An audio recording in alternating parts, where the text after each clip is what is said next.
Good morning students, BA part first में हम second paper पढ़ रहे हैं और हमारा जो टॉपिक चल रहा है वो है कौटिल्य। भारतीय राजनीतिक विचारक है कौटिल्य।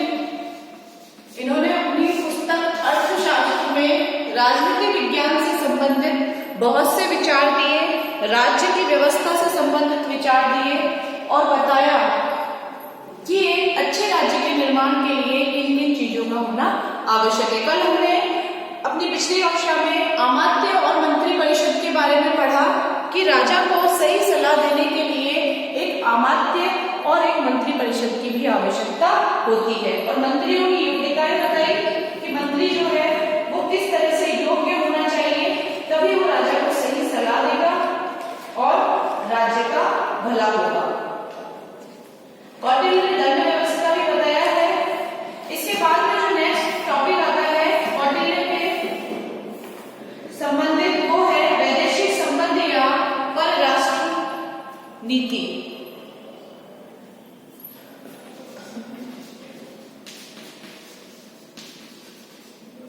वैदेशिक संबंध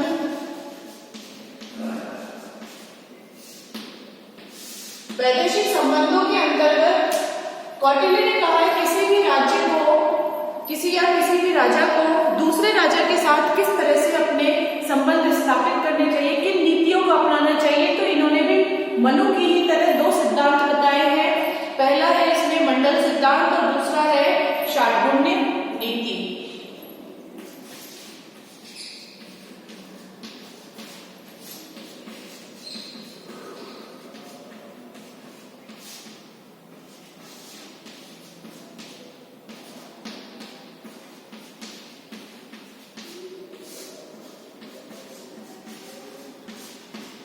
मंडल सिद्धांत हमने मनु में भी पढ़ा है, जिसमें विजिगीषु राजा होता है जो विजय की इच्छा रखने वाला होता है, अरि होता है जो शत्रु होता है, फिर उसके बाद मित्र, अरिमित्र। यहाँ पर सारा जो है वैसा का वैसा है जैसा हमने मनु में पढ़ा था। तो सबसे पहले हम पढ़ेंगे मंडल सिद्धांत।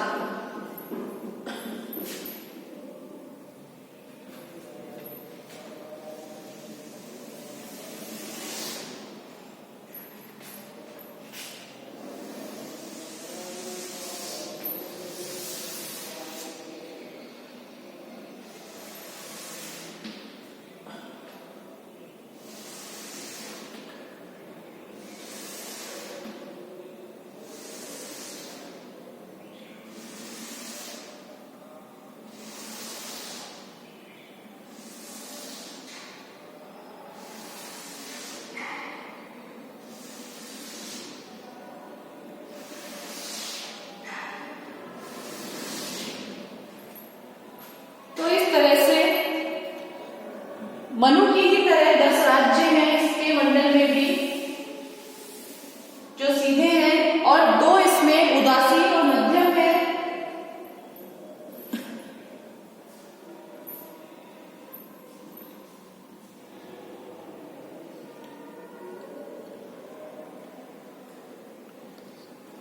सबसे पहले हम मंडल सिद्धांत पढ़ रहे हैं।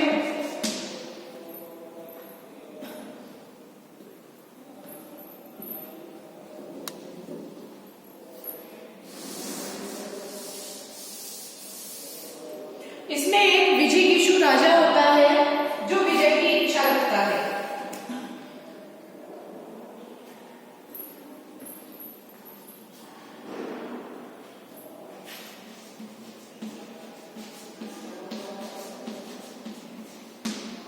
विजिगीषु होता है विजय की इच्छा रखने वाला राजा और उसका जो पड़ोसी होता है वो होता है अरि। अरि का मतलब होता है शत्रु।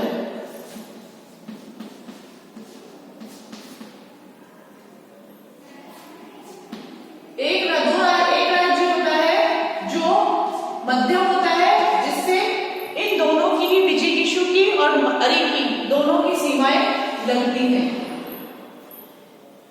इसके बाद में जो होता है वो होता है विजिगीषु का मित्र, यानी कि मित्र राज्य होता है वो, क्योंकि वो अरि का तो शत्रु होगा लेकिन विजिगीषु का मित्र होगा, तो ये मित्र है।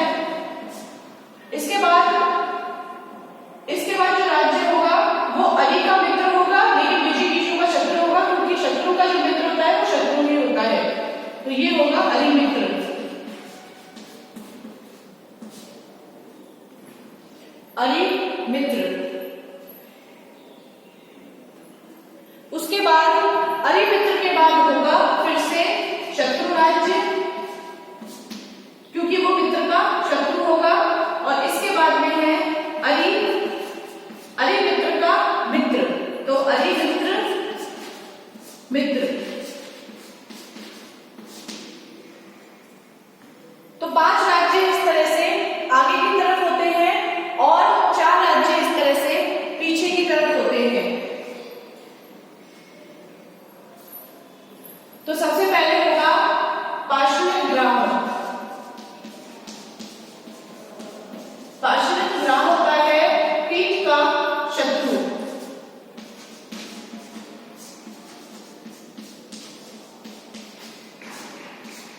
इसके बाद होता है अपरांध, यानी पीठ का मित्र।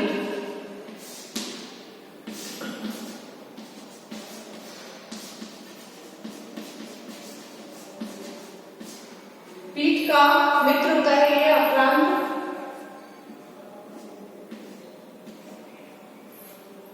इसके बाद में पार्श्वग्राह सार है, जो पीठ के शत्रु का मित्र है।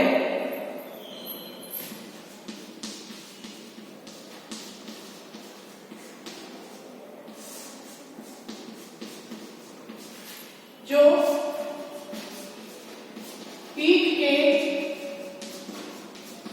शत्रु का मित्र है।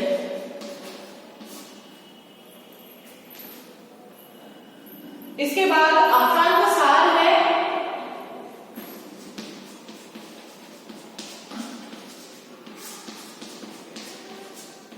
जो पीठ का मित्र है आक्रांत का, वो मित्र कहलाएगा, यानी आक्रांत का मित्र। ये आक्रांत सार जो है ये आक्रांत का मित्र होगा।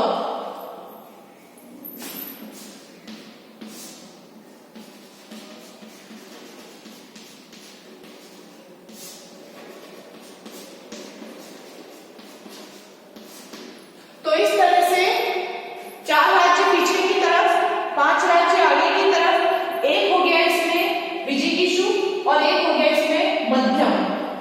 एक इसमें मैंने एक राज्य और बताया था आपको, उदासीन राज्य, जिसकी सीमाएं जो है वो दूर होती हैं और वो किसी की भी मदद कर सकता है। तो एक राज्य है इसमें उदासीन, ये चाहे तो मदद कर सकता है और चाहे तो मदद नहीं कर सकता, उदासीन रह सकता है।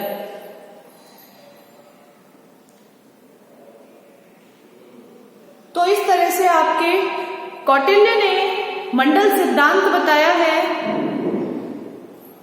परराष्ट्र संबंधों के संचालन के लिए। नोट कर लीजिए आप इसे।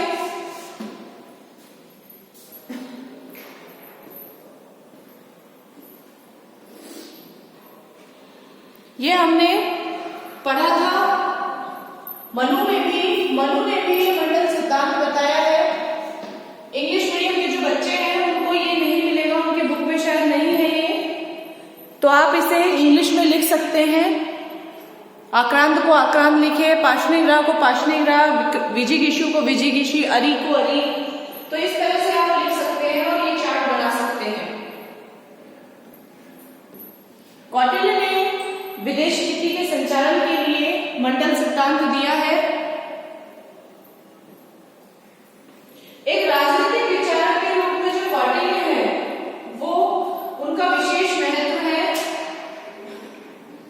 उसने न केवल राज्य के आंतरिक प्रशासन के सिद्धांतों का वर्णन किया है, वरन उसने उन सिद्धांतों का भी उल्लेख किया है जिनके आधार पर एक राज्य जो होता है वो दूसरे राज्यों के साथ अपने संबंध स्थापित करता है। उसने अर्थशास्त्र में विदेश नीति का विशद विवेचन किया है तथा विदेशों में राजदूत और गुप्तचर रखने के विषय पर भी विचार किया है। इस क्षेत्र में कौटिल्य प्लेटो और अरस्तु से निश्चित रूप से आगे है। दूसरे राज्यों के साथ व्यवहार के संबंध में उसने 2 सिद्धांतों का विवेचन किया है जिनके साथ वो पड़ोसी राज्यों के साथ संबंध स्थापित कर सकता है, और वो है मंडल सिद्धांत और सार्वभौमिक नीति। मंडल सिद्धांत जो है उसमें 12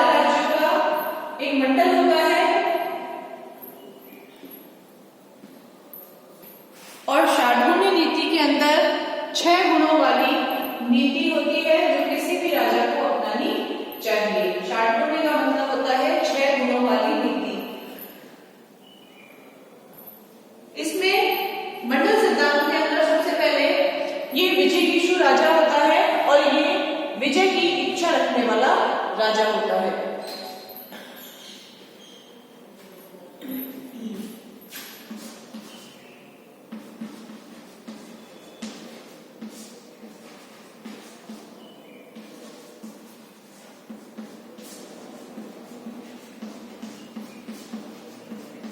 ये विजय की इच्छा रखने वाला है राजा।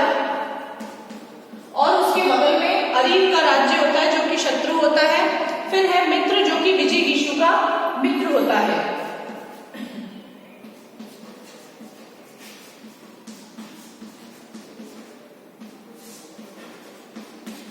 ये मित्र जो है विजयकीशु का मित्र है और ये अरी मित्र जो है ये अरी का मित्र होता है।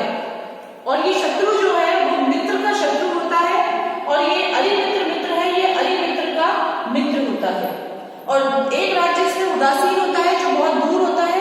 इसकी सीमाएं दोनों राज्यों से लगी होती है। ये चाहे तो युद्ध में भाग ले सकता है, मदद कर सकता है, चाहे वो उदासीन रह सकता है। इसी तरह से विजयकीशु और अरी के बीच में एक राज्य होता है मध्यम, जिसकी सीमाएं दोनों राज्यों से लगती है। जैसे भारत और पाकिस्तान है तो उनकी दोनों की सीमाएं चाइना से लगती है। तो चाहे तो वो भारत की मदद कर दे, चाहे वो चाइना की मदद कर दे, और चाहे तो वो किसी की भी ना करे या फिर दोनों से अलग अलग लड़ ले। तो विजयकीशु जो है इस सिद्धांत में मंडल के जो होता है केंद्र ऐसा राजा होता है जो पड़ोसी राज्यों को जीतता है और अपने में मिलाने का प्रयत्न करता है।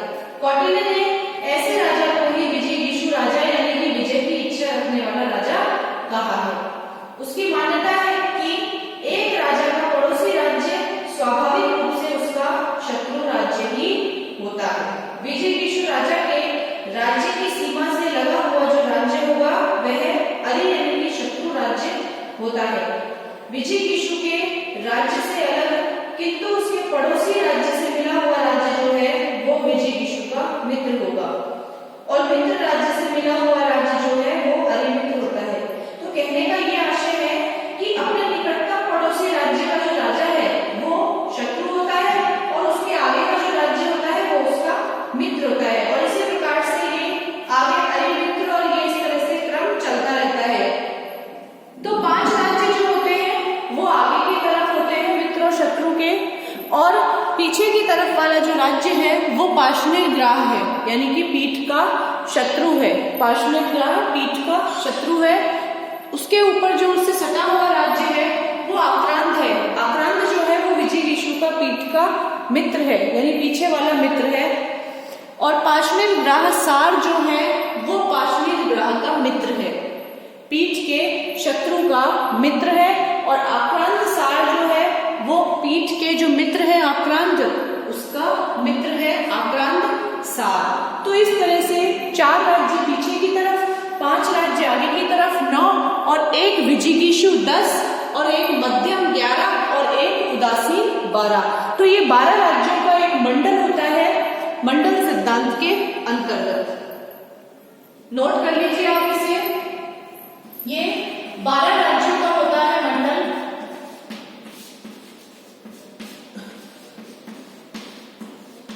मंडल सिद्धांत के अंतर्गत 12 राज्यों का मंडल होता है। तो अगर हम इनको क्रम देंगे तो पहला राज्य होगा विजयकीशु, अरी मित्र, अरी मित्र, शत्रु, अरी शत्रु, एक उदासी, अरी शत्रु, एक पार्षणिक ग्राह, आक्रांत, पार्षणिक ग्राह सार, आक्रांत सार, और एक मध्यम और एक उदासी। तो इस तरह से ये 12 राज्यों का मंडल होता है जिनके आधार पर कोई भी राजा जो है वो अपने वैदेशिक संबंधों का संचालन करता है। आपके एग्जाम में एक क्वेश्चन मोस्टली आता है, या तो मनु का पूछे या फिर वो कौटिल्य का पूछे, दोनों का सेम सा ही है, ये एक जैसा है। तो आप कोई सा भी एक तैयार करते हैं तो आपका दूसरा तैयार हो जाता है।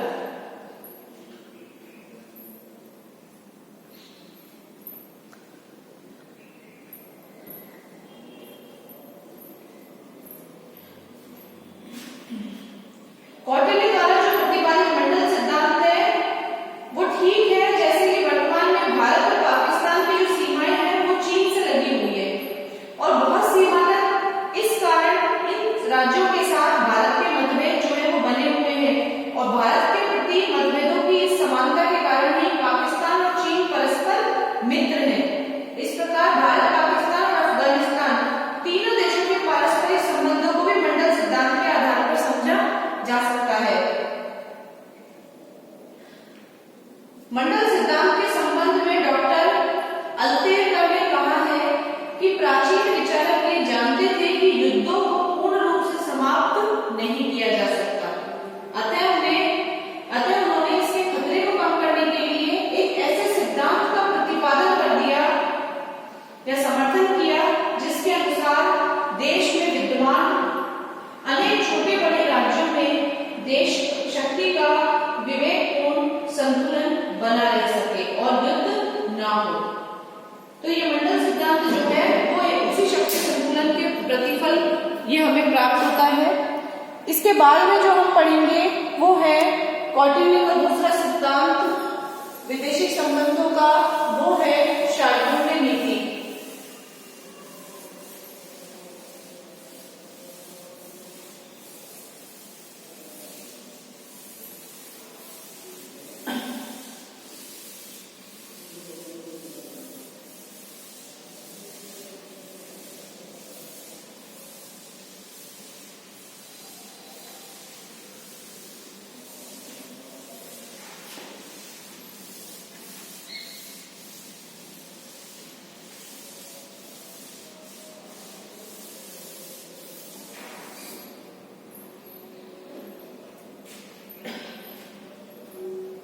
दूसरा जो है परराष्ट्र नीति के अंतर्गत वैदेशिक संबंधों में वो है शार्दूल नीति।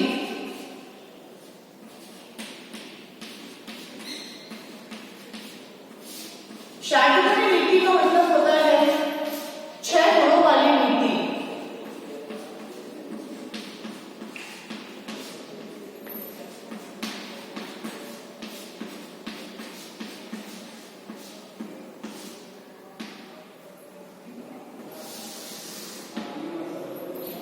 पहला जो इसमें बताया है नीति, पड़ोसी राज्य और विशेषतः अन्य राज्यों के साथ जो राज्यों के प्रति व्यवहार के संबंध में कौटिल्य ने शार्दूल में अर्थात 6 लक्षणों वाली नीति का प्रतिपादन किया और ये 6 लक्षण में पहला लक्षण जो है वो है संधि। ये भी वैसा ही है जैसा कि मनु ने बताया है। संधि का मतलब होता है मित्रता। कोई भी राजा जो है वो दूसरे राजा के साथ जो मित्रता है वो इसलिए करता है क्योंकि विपत्ति के समय वो राजा उसकी मदद करेगा। जो मित्र राजा है वो उस राजा की मदद करेगा, इसीलिए प्रत्येक राजा को अपने मित्र बनाने चाहिए, ऐसा कौटिल्य ने कहा है।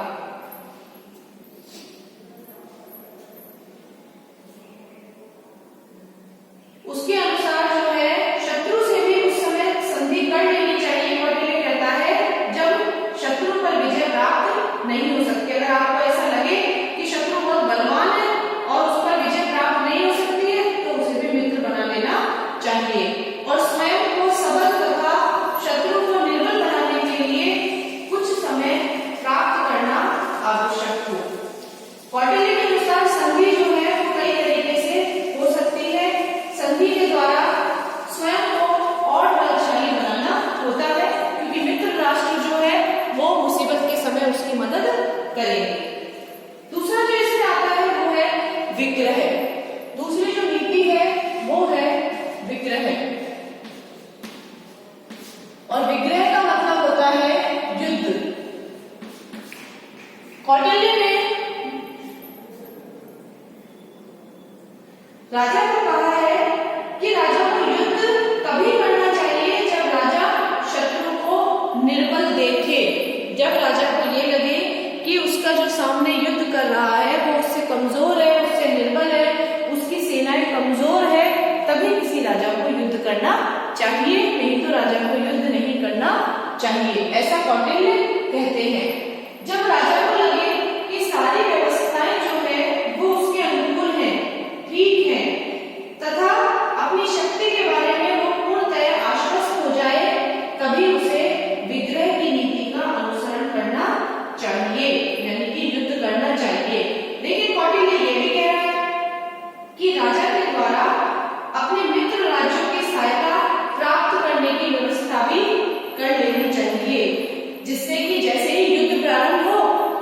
राष्ट्र भी उसकी सहायता के लिए आ जाए।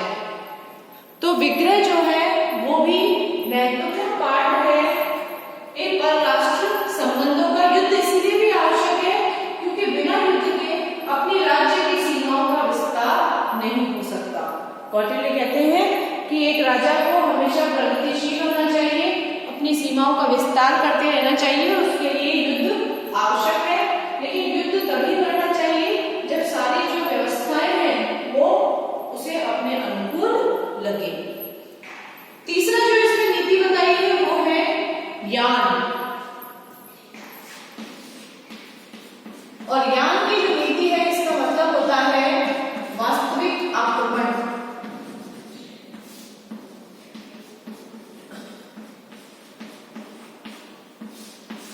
वास्तविक आक्रमण, कौटिल्य कहता है कि वास्तविक आक्रमण जो है वो तभी करना चाहिए, यान की नीति जो है वो तभी अपनानी चाहिए जब राजा अपनी स्थिति को सुदृढ़ देखे, मजबूत देखे और ऐसा प्रतीत हो कि आक्रमण के मार्ग को अपनाए बिना शत्रु को वश में करना संभव नहीं है। किसी भी राजा को ये चाहिए कि वो वास्तविक आक्रमण तब करे जब उसके पास लास्ट ऑप्शन जो है, उसके पास लास्ट तरीका जो है शांति का वो युद्ध ही रह जाए, सारे रास्ते बंद हो जाए, तभी उसे वास्तविक रूप में इस यान को अपनाना चाहिए, वास्तविक आक्रमण को करना चाहिए। विग्रह और यान में मात्र सिर्फ एक स्तर का ही भेद होता है। यान जो है वो विग्रह से कुछ आगे है। विग्रह का मतलब भी युद्ध होता है, लेकिन ये युद्ध तैयारियों का भी हो सकता है, लेकिन यान जो होता है वो वास्तविक आक्रमण होता है जब युद्ध क्षेत्र में दोनों राज्य पहुंच जाते हैं। लास्ट इसमें चौथा है आसन।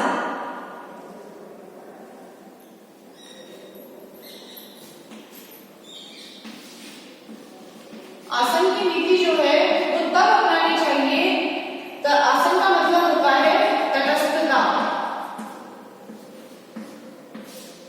और ये नीति तब अपनानी चाहिए किसी भी राजा को जब उसे ये लगे कि उसका जो शत्रु पक्ष है, जो सामने वाला राज्य है, वो भी उसके बराबर ही शक्तिशाली है, बहुत मजबूत है, स्ट्रॉन्ग है, तभी उसे ये आसन की नीति अपनानी चाहिए।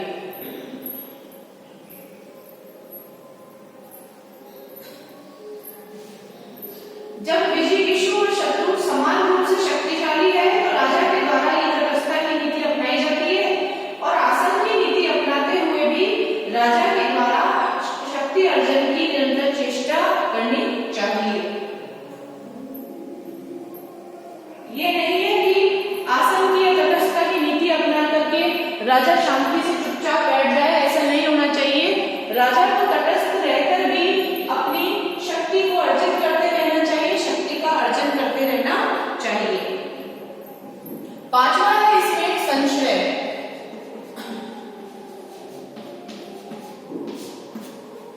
संशय का मतलब होता है बलवान का आश्रय लेना। अगर राजा को ये लगे कि शत्रु जो है वो उससे ज्यादा शक्तिशाली है, शत्रु जो है उससे ज्यादा शक्तिशाली है, तो ऐसी स्थिति में राजा को ये चाहिए कि वो अपने से ज्यादा शक्तिशाली ही नहीं बल्कि शत्रु से भी ज्यादा शक्तिशाली राजा के पास शरण लेने के लिए चला जाए, उसकी शरण में चला जाए, उसके आश्रय में चला जाए, जिससे कि वो उसकी रक्षा करे। यदि राजा जो है वो शत्रु को हानि पहुंचाने की क्षमता नहीं रखता, साथ ही यदि वह अपनी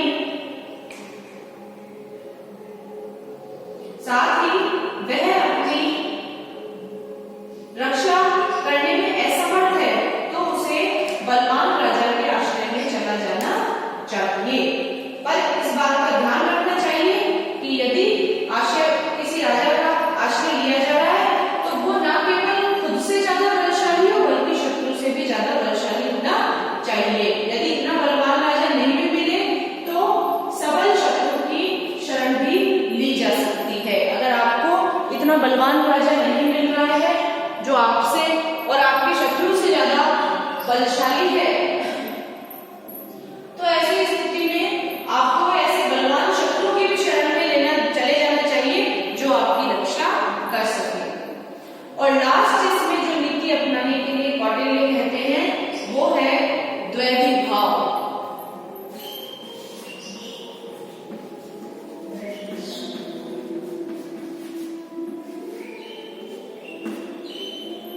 द्वैधी भाव की नीति।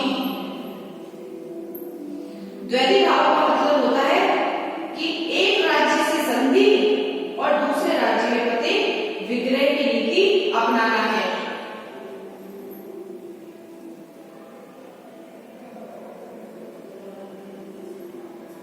यहाँ पर द्वैधी भाव जो है मनु के द्वैधी भाव से अलग है, क्योंकि मनु ने ये कहा है कि राजा को आधी सेना अपने पास रख लेनी चाहिए और आधी सेना शत्रु के पास भेज देनी चाहिए। आधी सेना जो है अपने मित्र राष्ट्रों के पास भेज देनी चाहिए अपनी सहायता करने के लिए, बुलाने के लिए। लेकिन कौटिल्य जो है वो कहते हैं कि एक राज्य के साथ शत्रु का जैसा व्यवहार करना चाहिए, विग्रह की नीति अपनाना चाहिए और दूसरे राज्य के प्रति संधि की नीति को अपनाना चाहिए। लिख लीजिए इसमें कौटिल्य के अनुसार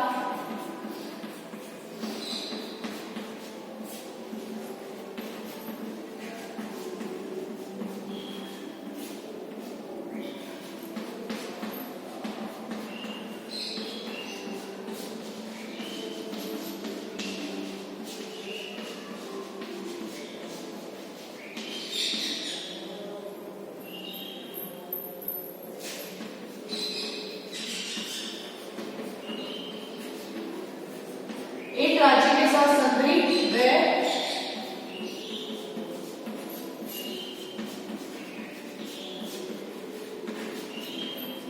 दूसरे राज्य के साथ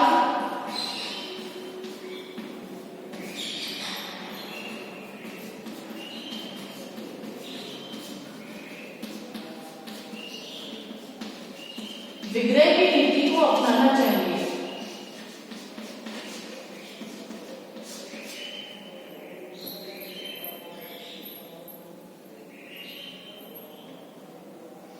जब अपने उद्देश्य की पूर्ति के लिए एक राज्य से सहायता लेने और दूसरे राज्य से लड़ने की आवश्यकता हो तो द्वैधी भाव की नीति को अपनाया जा सकता है।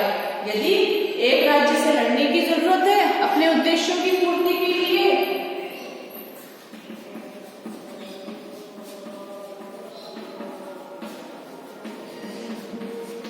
अपने उद्देश्यों की पूर्ति के लिए जब एक राज्य से लड़ने व दूसरे से मित्रता की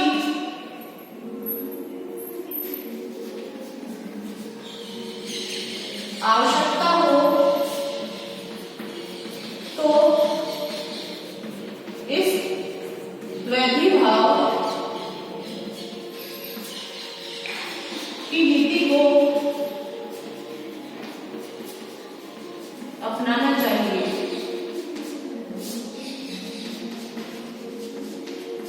नोट कर लीजिए आप इसे।